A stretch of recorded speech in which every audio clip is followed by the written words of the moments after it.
But yeah, man, welcome back to the Snake Trap Sessions. I am so excited to be back.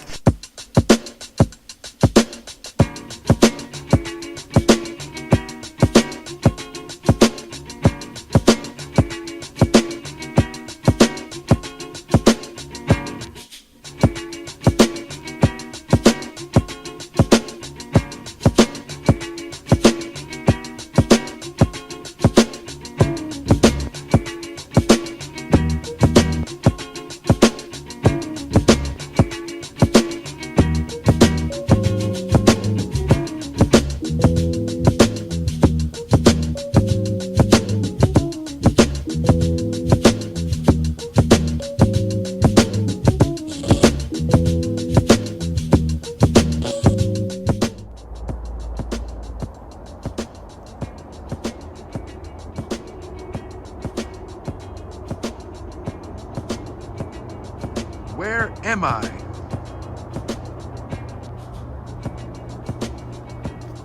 What is good, everybody? It's your boy MJ up in the building. Welcome back to another weekly Snake Trap Sessions vlog. Before we get started, do your boy a favor. Hit the like button, hit the dislike button, drop a comment. More importantly, hit that subscribe button. That way you're on top of every single vlog I drop every single Friday. Not only that, that way you never miss a Trap Talk with MJ podcast happening every Thursday and every Saturday. Just tap in and be ready, because guess where I'm at today, man? I am not in California. That's right. I'm in Alabama visiting a good friend of mine where we're actually going to be doing a podcast tonight. So I thought what I could do is give you guys a quick tour of his facility, show you guys his collection, show you guys his rodent building that he just built himself. So many amazing things going down right now. If you do not follow my man Marcial Mendez, Red Mountain Herps on Instagram, right now is your time to do it. I cannot wait to tap into this, guys. Let's go ahead and get started. Let's see what kind of heat Marcial Mendez is really packing.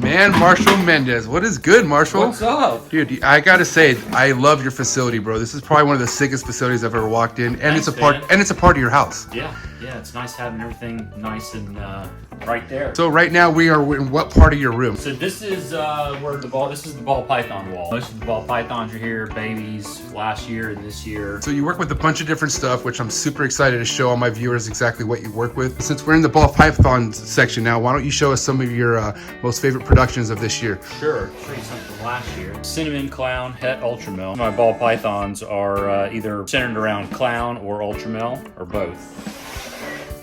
This is a yellow belly ultramel. Wow. Het clown. And also female? Yes. Wow. So ultramel's been in your projects for at least the last handful of years, you would say, right? Oh, since I got the first ones in 2011, so 10 years or so now. Respect. Wow, look at that. It's a leopard ultramel. Cinnamon leopard ultra. That is gorgeous. What would you say your favorite ultramel combo is that you produced or that you have? A big one, ultramel clown. Wow, look at that.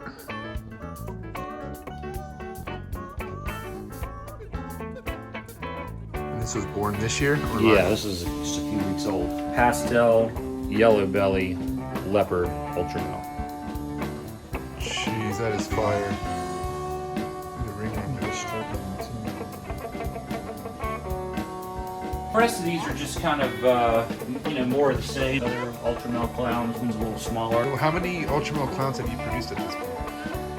I think somewhere probably around a dozen or 15. Okay. Yeah, I made the first one in 2016, 8 in 1 year. Okay, awesome. Marcial, I know you recently moved everything from one house to another house, and that was like within the last year, correct? Yeah, back in February. What were some of the challenges getting this room like as far as temperatures up to par the way you needed it? Like, was there kind of a learning curve with that, or did you kind of know what you had to do? Yeah, no, I mean there was a learning curve, but I figured it out before before I moved the animals in. So I let it run for about a week and a half, and just tested everything, make sure everything was good to go, and then moved the snakes after that. So what would be your recommendation for somebody who lives like primarily in a, I guess, cold climate, or colder climate? Like, I'm from Southern California, you're in Alabama, so it does get a lot colder out here. Yeah. So what would you recommend for somebody who needs to monitor the temperatures in the room with heat? Well, I have these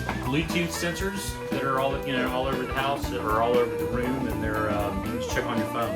It's set up so it'll give you an alert if it drops below a certain set point, and they're not that expensive. They're like $50 or something like that on Amazon. Hook to your Wi-Fi, and I can check anytime on anytime I want on my phone. And what are you using to heat up this room? 2 oil-filled radiators. This one I leave on low or medium, depending on the time of year, and just runs half-hour fans circulating. Nice. And so for everything you keep species-wise, ambient temps is perfect for everything that you have for the most part, right? Yeah, it seems to work for me. I would say every snake room definitely should come with a sink and table just like this. 100%. All right, Marcial, so you've had many highlights. I feel like 2021, I feel like we'll buy some of your highlights of this year. So what is it that we keep in this rack that we're standing next to right now? Baby Arboreals and baby ball pythons right when they hatch. I'll stick them in here before they have their first shed. And the Arboreals will stay here for about 6 months to a year. Before dying, what kind of Arboreals are in here? Let's check them out. Baby Amazon Basin Emeralds. These were born when? They're around the end of July, 3 months old or something. And this is the second time you've bred Basins, is that correct? That's correct, yeah. I bred once before in 2013.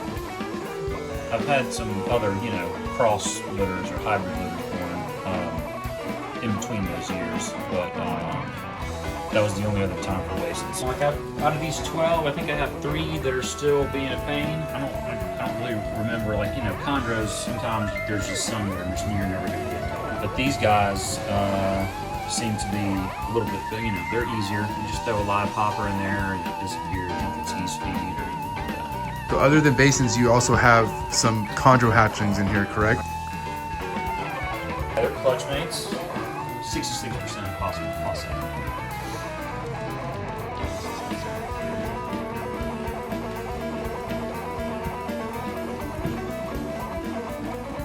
Now, the last albino you hatched out was when? This year, it died, unfortunately. Yeah. And how long did it last out of the egg before it died? It lasted a couple, maybe a month. I cyst-fed it once or twice, and then it was, it came out of runt. So that's the 6th or 7th one I produced. All except one have died as neonate. Based off the way you're talking, you're not really surprised that this kind of happened. Think comes with the territory when breeding chondros? Yeah, for sure. I don't know if it's something that's tied to the albino gene or if it's just, bad luck with neonates. So I have a good feeling that you have more than just these held back, but a little bit bigger. You might have some juvenile holdbacks, subadult. Right, yeah. Right, let's check them out. Okay. Here we got some of the more older chondros and emeralds, correct? Oh boy. Let's see. This is background on this one. 2-year-old 50-50 cross. I think it's a female, but not 100% sure. So 2019? 2019, yeah. This is actually calico. Well, calico bred to a tiger stripe. You don't know the sex on this, or you? This is a male. I just sexed it via shed. This is another calico. Oh my lord. How often are you making calicos like this? This is it, because my male died right after this clutch was hatched. And how old was he? Maybe he was 2012, so 8 or 9 years old. So on to those other 2. This is so impressive.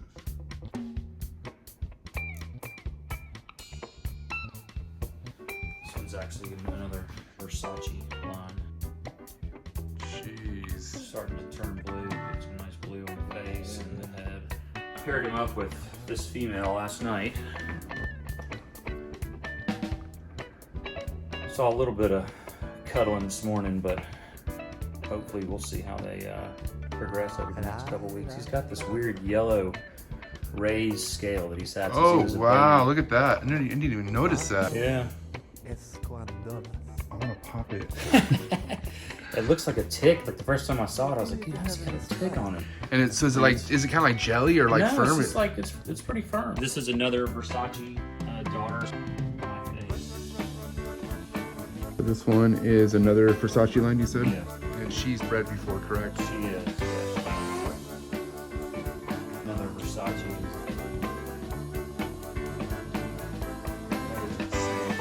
All right, my favorite part of the room for sure is this wall, 100%. And I need you to kind of break it down for everybody on why this wall is so important. What is it that we keep on this wall right here, Marshall? These are all the adult emeralds. Got a trio of basins up there. So that female. You gotta run like an antelope, out of control. And the male is the smaller one up here in the front.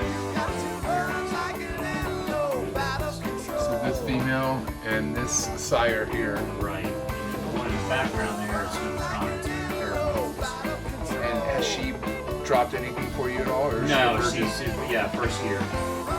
She's first time trying. So. And when did you pair these up? I would say maybe a week ago. Okay. The male was cruising and acting like he wanted to, get out there, so gave him a shot, and she wasn't really interested. This is one of my favorite snakes I think I've ever produced. I didn't produce this one, actually. This is from Rico Walder. It's a 50-50 basin to northern. This is a male. Yeah, it's a male. Wow. And he's bred for you? Oh yeah, a bunch. That is gorgeous. And what makes it even better is from Rico. Yeah. The late Rico Wilder. And what's the age on this guy? He's about 14, I think we figured out earlier. He was 2007, so. And how old have these been known to go? I've heard of them, living pretty long. 30 years or something. Also 50-50s. This female, unfortunately, slugged out on me earlier this year. Wow, look at this. So She recovered well though, huh? Yeah, she's back on feed. Looks a little skinny.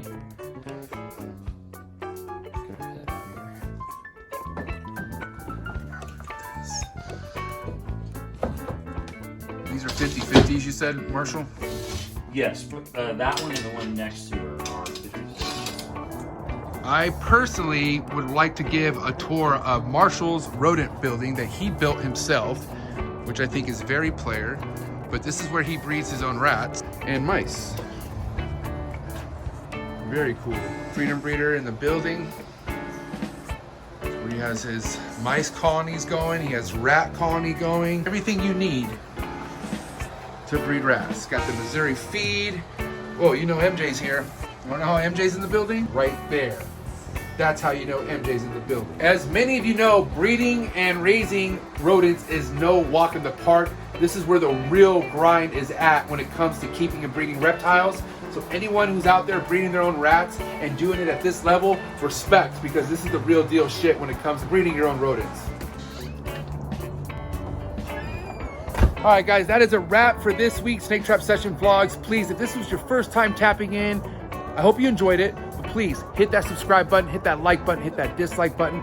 Go down to the link below and subscribe and be ready for Trap Talk with MJ that's going down every Thursday and every Saturday. More importantly, check out the podcast that I just had in person with the man Marcial Mendez himself. We talked about his emerald game, his chondro game, ball python game, how to breed rodents, you name it. Something you don't want to miss. I appreciate all the love and support. Ready next week for another Snake Trap Session Vlogs, and I'm out.